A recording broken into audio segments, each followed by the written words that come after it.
혹시 아시는 분은 아시겠지만 그림 한 장 같이 볼까요? 네. 어쩔 수가 없다라는 영화입니다. 엊그저께 개봉을 했어요. 네. 다들 바쁘셔가지고 영화도 못 보시고 그러신 것 같은데요. 제가 이 영화의 이야기를 잠깐 소개해 드리겠습니다. 이 영화의 감독은 설국열차로 알려진 박찬욱 감독이 만든 영화입니다. 지난 베니스 영화제 때 수상을 하는가 싶었더니 받지는 못했지만 그래도 한 번쯤은 볼만한 영화인 것 같습니다. 영화에 나오는 주인공은 한 제지 공장의 직원이었고 그 공장에서 25년이나 경력을 가진 그런 사람이었습니다. 그리고 그 남자는 한 가정의 가장으로 안락한 가정을 잘 꾸리는 그런 평범한 남자였습니다. 그런데 어느 날 갑자기 회사로부터 해고 통보를 받게 됩니다. 한 번도 예상하지 못했던 일이라서 그 주인공은 큰 충격을 받았지만 다시 도전하면 경력도 있고 하니까 뭐 얼마든지 쉽게 다시 취업을 할 수 있을 것이라고 그렇게 마음을 먹습니다. 하지만 현실은 녹록지가 않았고 그 주인공은 1년 넘게 여기저기 고전을 합니다. 그 와중에 살던 집에서도 나와야 되는 어려움을 처하게 되는데요. 그 주인공은 자신의 가족들이 어려움에 처할까봐 길거리에 나앉게 될까봐 너무나도 괴로워합니다. 그러다가 그가 꼭 가고 싶어 했던 제지 회사의 채용 공고를 보게 됩니다. 정말 좋은 자리였습니다. 그만큼 좋은 자리이니만큼 경쟁자도 많았겠지요. 하지만 자기 주인공 자신이 꼭 합격한다는 보장이 없었기 때문에 그는 마침내 이런 결심을 하게 됩니다. 나를 위한 자리가 없다면 내가 만들어서라도 그 취업에 꼭 성공하겠다 이 결심을 하게 됩니다. 이 결심은 굉장히 듣기 좋지만 아주 무서운 결심이었습니다. 그 자리 한 자리를 놓고 경쟁하는 모든 사람들을 내가 한 명씩 제거하겠다는 그런 무서운 결심이었습니다.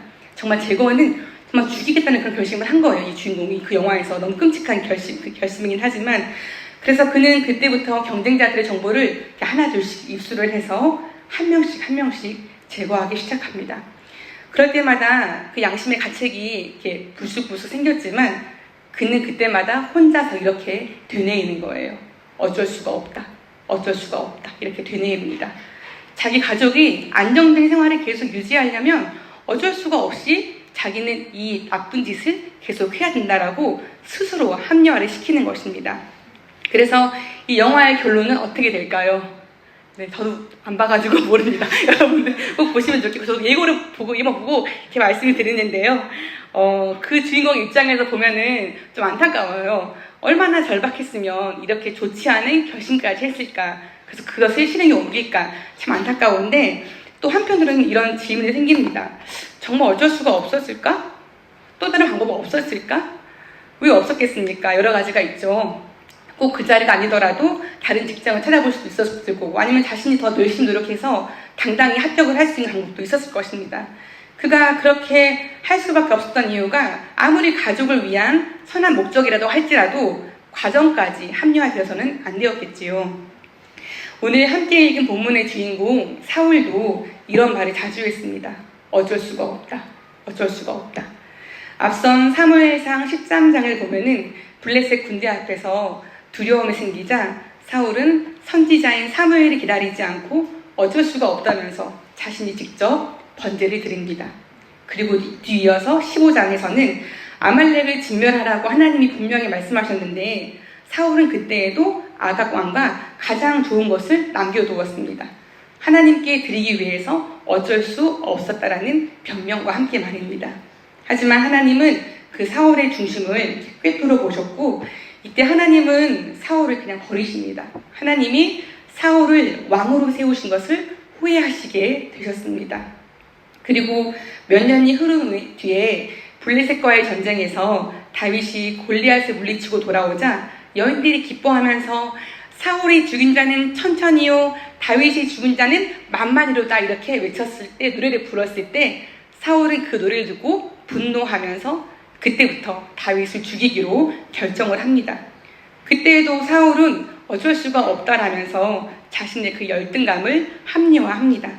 그리고 오늘의 본문까지 이르게 되었는데요. 하나님은 진작 사울을 버리셨고 또 이때부터 사울에게 침묵하십니다. 그래도 그동안은 선지자 사무엘이 있어서 간접적으로나마 하나님 뜻을 알 수 있었는데 지금은 사무엘도 죽고 없습니다. 그렇다면 하나님은 꿈으로라도 우림으로라도 말씀해 주셨어야 했는데 하나님은 계속 묵묵부답이셨습니다. 우림과 둠밈 무엇인지 아시죠? 네, 대제사장 그 흉패 안에 있는 작은 도구였습니다. 그래서 그것을 꺼내어 보면서 하나님 뜻이 맞나? 아니냐 하면서 그렇게 하나님 뜻을 가늠했는데요. 근데 그때 하나님은 이 사울에게 이 우림으로도 말씀하지 않으셨어요. 참 답답했겠죠. 눈앞에는 블레셋 군대가 쳐들어오고 자신이 의지할 때는 어느 데도 없었습니다. 큰 두려움이 사울을 압도하게 되면서 그 마음이 벌벌 떨렸다고 성경에서 나와 있는데요. 그러면서 사울은 또 말했습니다. 어쩔 수가 없다. 하나님이 말씀하지 않으시니 신접한 여인을 만나야겠다. 이렇게 결정합니다. 우리가 잘 쓰지 않은 말이긴 한데 영들과 접촉하는 사람을 신접한 자라고 합니다. 하나님의 영이 아니라 죽은 사람들 혹은 악한 영과 접촉하는 사람, 오늘날로 말하면 무속인입니다. 레위기 말씀에도 나와 있지만 이 신접한 자를 믿지 말라고 하나님은 강하게 금하고 계시거든요. 그런데 그 사울은 두려움을 이기지 못하고 하나님 말씀을 무시한 채 신하들과 함께 신접한 여인을 찾아갑니다. 그 장소는 엔돌이라는 작은 마을인데요. 여기 엔돌에 가려면 블레셋 진영이 있는 그 지역을 통과해서 갔었어야 돼요.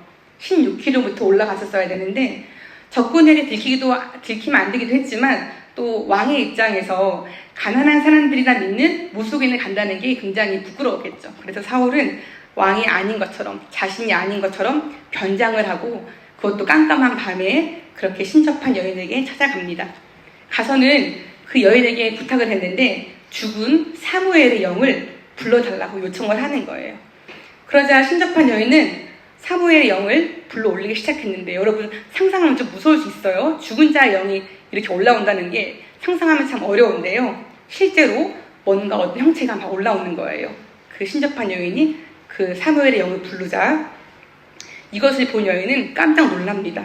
왜냐하면 그 전까지는 그냥 속임수로 뭔가 형체가 올라오는 듯한 그 느낌으로 자신은 그렇게 돈을 먹고 살았는데 이번에 정말 특정한 그 사무엘의 영이 올라오는 것을 그 여인이 알게 된 것입니다. 너무 놀랐어요. 자기에게는 그 여인에게는 특정한 영을 부를 수 있는 그 능력이 없었는데 정말로 사무엘의 영이 나타난 것입니다. 그래서 그렇게 사무엘의 영을 보면서 이 부탁을 한 사람이 바로 변장했던 사울 왕이라는 것도 알게 됩니다. 너무너무 놀랐지만 이 여인은 자신이 본 그대로 사울에게 고합니다. 겉옷을 입었던 한 노인, 그는 사무엘의 영이 맞았습니다. 여기서 겉옷은 우리가 입는 이런 겉옷이 아니라 히브리어로 덮는다라는 뜻이 있는데요. 발목까지 덮이는 긴 외투입니다. 당시에 선지자들이 입었던 그런 제복과 같았는데요. 그 옷을 입고 입었던 사무엘을 보면서 진짜 사무엘이 맞구나 알게 된 것입니다. 저는 이 본문을 읽을 때마다 참 궁금했어요. 이 사무엘이 그 영이 진짜 사무엘의 영인지 아니면 악령인지 이게 있을 수나 있는 일인지 참 궁금했거든요. 그래서 참 믿겨지지가 않았는데 많은 신학자들, 의견이 분분하긴 하지만 대부분의 신학자들은 정통적인 해석은 사무엘의 영이 맞다는 그런 해석이 있습니다. 저도 이 의견에 동의하는데요. 그러고 보니까 신약에서도 이와 비슷한 일이 딱 한 번 있습니다. 바로 변화산 사건입니다. 예수님께서 사랑하시는 제자 베드로와 야고보와 요한을 데리고 산에 올라가셨는데 그때 예수님 모습이 환하게 변하는 그 장면이 있죠. 그러면서 이제 모세하고 엘리야가 나타나는 그런 광경 여러분 아실 것입니다. 이미 죽었던 모세의 영, 그리고 죽지 않고 살았던 엘리야의 영, 그리고 지금 살아있는 예수님과 제자들 사이에 그런 일들이 벌어진 거예요. 그렇게 대화하는 모습도 보이고 그런 일이 딱 한 번 일어난 것입니다. 그래서 이런 사건은요, 자주 있는 사건이 아니라 구약에 한 번, 신약에 한 번 이렇게 딱 하나님이 허락하신, 정말 필요하셔서 허락하신 일이라고 우리가 믿으면 되겠습니다. 오늘 본문에서도 사울에게 정말 마지막으로 하나님 당신의 뜻을 전하기 위해서 하나님께서 사무엘의 영을 산자들 가운데 이렇게 보내신 것입니다. 하지만 불행하게도 사울을 향한 하나님의 뜻은 멸망이었습니다. 사울의 불순종을 지적하셨고 이스라엘의 왕권은 다윗에게 넘어갈 것이며 사울과 그 아들들은 블레셋 사람들의 손에 죽을 것이라는 그런 말을 사무엘을 통해 사울은 듣게 됩니다. 이 말씀을 듣는 순간 사울은 바닥에 완전히 엎드려졌고 그 두려움의 정점에 다다른 거예요. 그래서 하루 동안 식사도 못하고 많이 고통스러워했습니다. 아마 누구라도 자신의 종말에 대한 예언을 들으면 이렇게 반응할 수밖에 없었을 것 같습니다. 전 여기서 또 궁금해졌어요. 궁금한 게 참 많은데요. 궁금해졌어요. 사울은 도대체 어떤 말을 기대하면서 이렇게 사무엘 영을 부르면서까지 하나님 뜻을 듣고 싶어 했을까? 무엇을 기대하면서 사울은 그렇게 나아갔을까 궁금했는데요. 자신이 그동안 해왔던 악행은 다 뒤로하고 하나님이 이번 블레셋과의 전쟁에서 승리를 예언해 주시면 좋겠다. 그럼 내가 자신감을 가지고 전쟁에 나갈 수 있을 것 같다. 그런 기대를 하지 않았을까 싶습니다. 하나님의 마음과 생각은 전혀 고려하지 않은 채 자기 중심의 착각, 자기 중심의 신앙을 고집하고 있는 모습을 보고 있습니다. 아무리 그래도 내가 지금 현재는 이스라엘의 왕인데 하나님이 설마 날 버리시겠어? 나에게 침묵하시는 이유도 아마 다른 뜻이 있을 거야 그러면서 했던 그 사울의 착각을 하나님은 한 번에 단숨에 깨뜨려 버리십니다. 사울에게서 하나님의 등을 완전히 돌려버리셨습니다. 이 얼마나 안타까운 일인지 모르겠습니다. 저는 사무엘상 말씀을 쭉 읽어오면서 사울의 인생이 너무 안타까운 거예요. 때로는 그 사울의 열등감이나 또 사울의 두려움이 너무나 잘 이해되었습니다. 저도 열등감이 있고 불안한 마음도 있고 두려운 마음도 종종 생기거든요. 이 사울의 심리 상태의 변화들이 남일 같지가 않았습니다. 이스라엘의 초대 왕으로서 기름 부음을 받고 영광스럽게 시작한 그의 통치가 결국은 이렇게 비참하게 무너지는 것을 보면서 하나님 마음도 얼마나 아프셨을지, 얼마나 피눈물을 흘리셨을지 잠시 묵상해 보기도 했습니다. 하나님이 사울에게 바라셨던 것은 무엇일까요? 우리가 잘 알고 있지만 바로 회개입니다. 자기 마음대로 번제를 드려서 책망받았을 때도 사울은 회개하지 않았습니다. 아말렉을 진멸하라는 하나님의 명령을 어겼을 때도 변명하기에 바빴습니다. 회개는 하지 않았습니다. 사울의 다음 왕으로 세움받은 다윗을 죽이려고 시도했지만 번번이 실패했을 때 그때가 어쩌면 회개하기에 가장 좋은 때였는지도 모르겠습니다. 하지만 사울은 회개하지 않습니다. 심지어 오늘 본문 사무엘상 28장에서 신접한 여인을 찾는 것 자체도 범죄였지만 사무엘의 영이 사울의 그 죄목을 낱낱이 일러주었을 때 사울을 한번 보십시오. 돌이키지 않습니다. 잘못했다고 용서를 빌지 않습니다. 그저 자기의 처지가 너무 안 되었다고 불쌍하다고 생각할 뿐이었죠. 자기 연민에 빠져서 허우적거리는 사울. 그러면서 어쩔 수가 없다라는 말만 반복하고 백성들을 탓하고 상황을 탓하고 다윗을 탓하고 하나님을 탓하는 인생으로 마감하게 됩니다. 그러면 또 우린 여기서 질문하게 됩니다. 정말 사울은 어쩔 수가 없었나? 다른 방법은 없었나? 질문하게 되지요. 사울의 여러 중요한 인생 중에 중요한 포인트들이 있지만 오늘 시간상 대표적으로 딱 한 포인트만 짚어보려고 합니다. 바로 사울이 다윗을 미워하게 된 결정적인 계기가 되었던 그 순간 맞습니다. 이스라엘 군대, 아니 정확하게 말하면 다윗이 골리앗을 물리치고 귀환했을 때 그 군대 속에는 이스라엘 왕 사울도 함께 포함되어서 그 나라로 돌아오게 되죠. 아마 퍼레이드 같은 그런 느낌이었을 것 같은데 상상을 해보면 아마 사울은 왕이니까 가장 맨 앞이나 제일 높은 데에 위치해 있었겠죠. 이 군대를 환영하는 여인들이 막 곳곳에서 막 뛰어나와서 축하해 줍니다. 환호성을 들으면서 온 나라가 잔치가 되었어요. 사울도 다윗도 이 자기를 축하하는 그 무리를 보면서 많이 기뻤겠지요. 막 사람들이 사울 왕이시여 어서 오십시오 축하드립니다 막 이렇게 했을 텐데 그렇게 막 사람들이 사울을 축하하는 듯 하다가 우르르 다윗에게 다 몰려가는 거예요. 상상을 한번 해보세요. 사울 자기를 축하해 준 줄 알았는데 사람들의 그 목표가 자기가 아니라 다윗으로 가는 거예요. 그때 그 마음이 어땠을까요? 사울의 마음이 자기는 왕이고 당연히 추앙받고 당연히 축하받아야 되는데 어느새 그 작은 베들레헴의 아들 저 다윗이 자기보다 더 높아지는 것을 보고 마음이 많이 힘들었겠죠. 얼굴이 빨개지면서 민망해졌을 거예요. 그리고는 결국 분노가 치밀어 올랐겠죠. 참 어느 누구도 이 상황 속에서 사울이었다면 평정심을 유지하기가 쉽지 않았을 것 같습니다. 저희 가정 예배 때 이 부분을 놓고 이제 남편인 담임 목사님과 함께 얘기한 적이 있어요. 당신 같으면 이 상황 속에서 어떻게 했을 것 같아요? 이 질문을 제가 한 것 같아요. 내가 사울이어도 화났을 것 같아. 우리 서로 같이 동의했는데요. 사울의 그 마음이 너무 이해가 된다. 만약 사울처럼 질투심에 그렇게 빠지지 않으려면 어떻게 해야 될까요? 막 서로 이야기를 했어요. 그러면은 뭐 어떻게 해야 될까? 뭐 그러면서 하나님께 가가지고 하나님 저 사울인데요. 제가 너무 속상해요. 다윗 때문에 많이 불안해요. 다윗에게 이 왕권을 뺏기지 않으려면 제가 어떻게 해야 될까요? 이렇게 기도를 했었어야 될까요? 그러면서 막 서로 이야기를 주고받았는데 결론은 나지 않았지만 참 어려운 사울의 상황이었습니다. 여러분 만약에 한번 상상해 보시겠습니까? 만약에 이때 백성들이 막 다윗에게 몰려갔을 때 사울이 그때 혼자서 민망하게 있는 것이 아니라 자신도 몸을 돌려서 다윗에게로 박수치면서 그래 다윗 너가 나보다 낫다. 너가 골리앗을 물리쳤지. 너무 잘했어. 진짜 멋지다. 이렇게 박수를 쳐주었다면 어땠을까 싶었습니다. 왕은 이미 많은 권력을 가졌고 많은 것을 누리고 있는데 그 넉넉한 마음으로 다윗을 세워줬으면 어땠을까 그런 생각을 해보았습니다.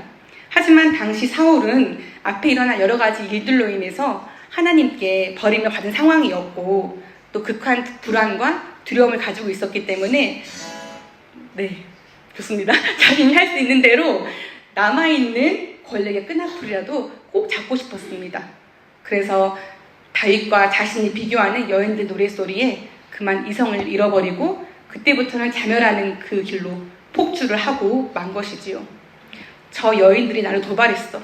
이제 어쩔 수가 없다. 내 왕권을 노리는 다윗을 내가 먼저 처치하겠다. 그러면 다짐하면서 그 사울이 다짐하는 그 순간 정말 되돌리고 싶은 순간인데요. 어쩔 수가 없는 것이 아니라 다른 방법도 얼마든지 있다는 것을 우리는 알게 되지요. 어쩔 수가 없다는 것은 핑계일 뿐이고 결국 자신의 본능과 감정과 욕망을 따라 선택하는 그 불행한 마지막을 자초하는 사울의 모습을 우리는 보고 있습니다. 성도 여러분, 우리도 이제 여러 세월을 지났습니다. 우리 중에는 30년을 산 사람도 있고 40년을 산 사람도 있고 그 이상은 없죠. 네. 여러 지나온 세월들을 살아있는데요. 이 중요한 여러분들이 지나온 시간들을 한번 생각해 보세요. 중요한 기로에서 혹은 사소한 순간에 사울처럼 어쩔 수가 없다라는 심정으로 선택했던 경험들 혹시 있으십니까? 너무 많죠. 어렸을 때부터 청소년기를 지나서 성인이 되고 가정을 꾸리고 자녀를 낳으면서 또 사회에서 일을 하면서 여러 사람들을 만나게 되고 정말 복잡한 인생을 살아오면서 어쩔 수 없이 선택을 해야 했던 그 순간들 참 많을 것입니다. 그 모든 선택이 다 잘못되었다라고 말하고 싶진 않고요. 어쩔 수 없이 한 선택이 때로는 좋은 결과를 낳기도 했었을 것입니다. 반면에 여러 선택 중에 후회가 되는 경우도 반드시 있을 것입니다. 그때 내가 조금만 더 신중했더라면, 그때 조금만 더 부모님 말씀을 들었더라면, 그때 내가 너무 내 감정만 앞세웠지, 막 그러면서 참 아쉬웠지, 그러면서 후회하는 순간들도 분명히 있을 것입니다. 그때 정말 어쩔 수가 없었을 것입니다. 그게 최선이었을 것입니다. 더 중요한 것은 지금부터입니다. 지금부터라도 다른 방법으로 선택하고 살아간다면 우리의 후회함이 조금씩 줄어들 것 같습니다. 우리가 성경을 읽으면서 마치 사울은 다른 사람의 인생인 것처럼 나와 상관없는 것처럼 성경을 읽고 있는데 사울의 인생을 이렇게 바라보면서 안타까워 하듯이 어느 누군가가 우리 각 사람의 인생을 이렇게 멀리서 지켜보면서 관찰하면서 안타까워한다면 기분이 어떨 것 같습니까? 아니 그냥 남들의 시선은 그냥 뒤로 하고요. 나의 인생을 나 스스로 돌아보았을 때 후회만 가득한 선택을 앞으로 더 이상 할 필요는 없을 것 같습니다. 사울은 참 조급했습니다. 특별히 블레셋 군대가 몰려오기만 하면 죽을까봐 두려움 속에 조급함을 참지 못했습니다. 잠잠히 하나님 앞에 머물지 못했고 하나님을 전적으로 신뢰하지 않았습니다. 자기 방식으로 문제를 해결하려고 했습니다. 스스로 번제를 드렸고 조급하게 다윗을 죽이려고 했으며 하나님의 응답이 없자 신접한 여인을 찾아갔습니다. 무서운데 어떡해. 죽을 것 같은데 어떡해. 어쩔 수가 없잖아. 라면서 말입니다. 우리 함께 잠언 14장 29절 말씀 같이 읽어볼까요? 노하기를 함께 같이 읽어보겠습니다. 시작. 노하기를 더디하는 자는 그의 명철하여도 마음이 조급한 자는 어리석음을 나타내느니라. 아멘. 이 말씀을 마음에 기억하시면 좋겠습니다. 여러분이 만약에 타임머신을 타고 사울이 살던 시대로 돌아가서 사울과 가까운 친구가 된다면, 아니면 사울의 형제나 자매가 된다면, 이렇게 조급해하고 두려워하는 사울에게 내가 말할 수 있는 어떤 가능성이 있다면 어떤 말을 해주고 싶으십니까? 저는 만약에 사울이 제 친구라면요, 이렇게 말해줄 것 같아요. 사울아, 괜찮아. 죽지 않아. 괜찮아. 조금 기다려. 괜찮아. 하나님이 도와주실 거야. 어쩔 수 없는 게 아니라 다른 방법이 있어. 조금만 더 기도해보자. 이렇게 사울에게 말해주고 싶은 생각이 들었습니다. 이 말을 똑같이 우리 자신과 성도님들께 같이 해보고 싶은데요. 저를 한번 따라서 해보실까요? 우리 두 손을 가슴에 얹고 한번 따라해 보실게요. 자신에게 한다는 생각으로 해보세요. 괜찮아. 죽지 않아. 괜찮아. 조금 기다려. 괜찮아. 하나님이 도와주실 거야. 어쩔 수 없는 게 아니라 다른 방법이 있어. 조금만 더 기도해보자. 네, 감사합니다. 우리는 말씀을 읽어가면서 자주 사울과 다윗을 비교하죠. 우리가 잘 알고 있듯이 두 사람의 큰 차이는 사울은 회개하지 않았고 다윗은 자신의 잘못이 지적받았을 때 크게 바로 엎드려서 회개하지요. 또 하나의 차이점은 사울은 너무나 조급했고 다윗은 하나님의 때를 기다렸습니다. 자신의 원수 사울에게 얼마든지 복수할 수 있었지만 두 번이나 살려줍니다. 자신이 그동안 당한 걸 생각하면 정말 죽이고도 시원치 않았을 텐데 다윗은 하나님 말씀을 기억하며 하나님의 때를 기다립니다. 자신의 감정에 휩싸이지 않고 자신이 믿는 하나님께 모든 것을 내어 맡깁니다. 우리에게도 다양한 감정들이 있습니다. 감정의 종류가 굉장히 많은데요. 제가 몇 가지만 말씀드리면 기쁨, 슬픔, 두려움, 분노, 혐오, 놀람, 감사, 질투, 수치심, 평안, 사랑, 이보다 몇 배로 감정들이 많은데요. 이 감정들이 한 번에 하나만 느껴지면 좋은데 이제 여러 가지 상황을 맞닥뜨리다 보면 이 감정이 여러 가지 복합적으로 교차해서 올라올 때가 있습니다. 너무 복잡해가지고 내가 지금 느끼는 감정이 뭔지 설명하지 못할 때도 있습니다.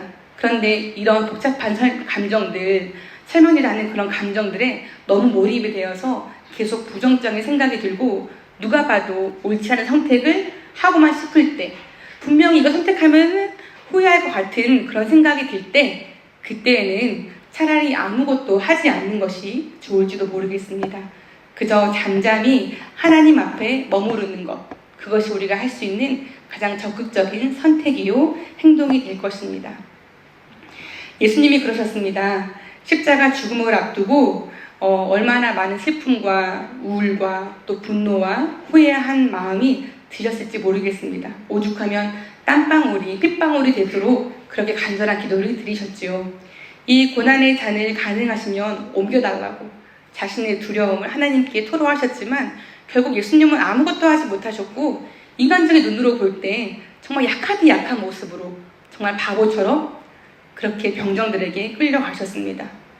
이젠 정말 끝이구나, 이젠 희망이 없구나, 완전히 패배했구나 라고 온 땅의 어둠과 절망이 깔렸을 때 예수님은 가장 강력한 모습으로 다시 살아나셨습니다. 죽음을 이기신 예수님보다 더 강한 신은 세상에서 그 어느 것도 없습니다. 죽음을 이기신 신이 예수님밖에 없으시니까요. 이 예수님처럼 우리도 인내하면서 끝내 승리를 맛보는 우리 모두가 되면 좋겠습니다. 이제 추수의 계절이 다가오는데요. 올 한 해를 시작할 때 여러분 어떤 마음으로 시작하셨어요? 여러 가지 기대감을 가지고 또 기도하면서 시작했을 텐데요. 우리 모두에게 하나님의 위로하심이 가득하시길 빕니다. 우리 각자가 기대했던 것과는 달리 정말 상상 못한 일들이 우리 삶 가운데 일어났다고 해도 괜찮습니다. 때로는 실패한 것 같고 남들의 시선 때문에 위축이 될 수도 있겠지만 괜찮습니다. 혹시 연말이 다가오는데 추수와 열매가 없어서 조급한 마음이 드시는 분이 있다면, 그래서 지금이라도 뭔가 해야 되는 거 아닌가? 그런 생각이 드시는 분이 있다면 이 마음도 하나님께 내려놓으시면 좋겠습니다. 우리 인생의 주인이, 우리 가정의 주인이, 또 우리 교회의 주인이 하나님이심을 정말로 믿으신다면 하나님이 열어주실 새로운 길을, 새로운 방법을 기대해 봅시다. 우리의 좁은 식견에 갇혀서 어쩔 수가 없다면서 무모한 선택과 생각을 하면서 또 후회하는 것이 아니라 높고도 넓고도 또 깊으신 하나님을 의지하며 기도하면서 나아갈 수 있는 우리가 되면 좋겠습니다. 마지막으로 이사야 55장 8절부터 9절까지의 말씀 같이 읽어볼까요? 네, 하나님의 그 말씀인데 이 말씀을 우리 다시 한번 마음에 새기면서 읽겠습니다. 시작. 이는 내 생각이 너희의 생각과 다르며 내 길은 너희의 길과 다름이니라. 여호와의 말씀이니라.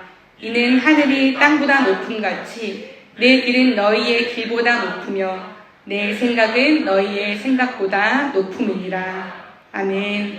하나님께서 우리에게 가장 좋은 길로 인도해 주실 것입니다. 이 사실을 믿으십니까? 아멘. 네, 영화에 나오는 한 유명한 대목을 제가 말씀드리면서 마치려고 하는데요. 하나님에게는 다 계획이 있으십니다. 이 사실을 믿으시면 좋겠습니다. 그래서 이 사실을 믿으면서 우리는 사울의 길이 아니라 다윗의 길, 그리고 예수님이 가셨던 그 길로 따라가는 우리 모두가 되기를 주의 이름으로 축복합니다. 아멘. 함께 기도하시겠습니다.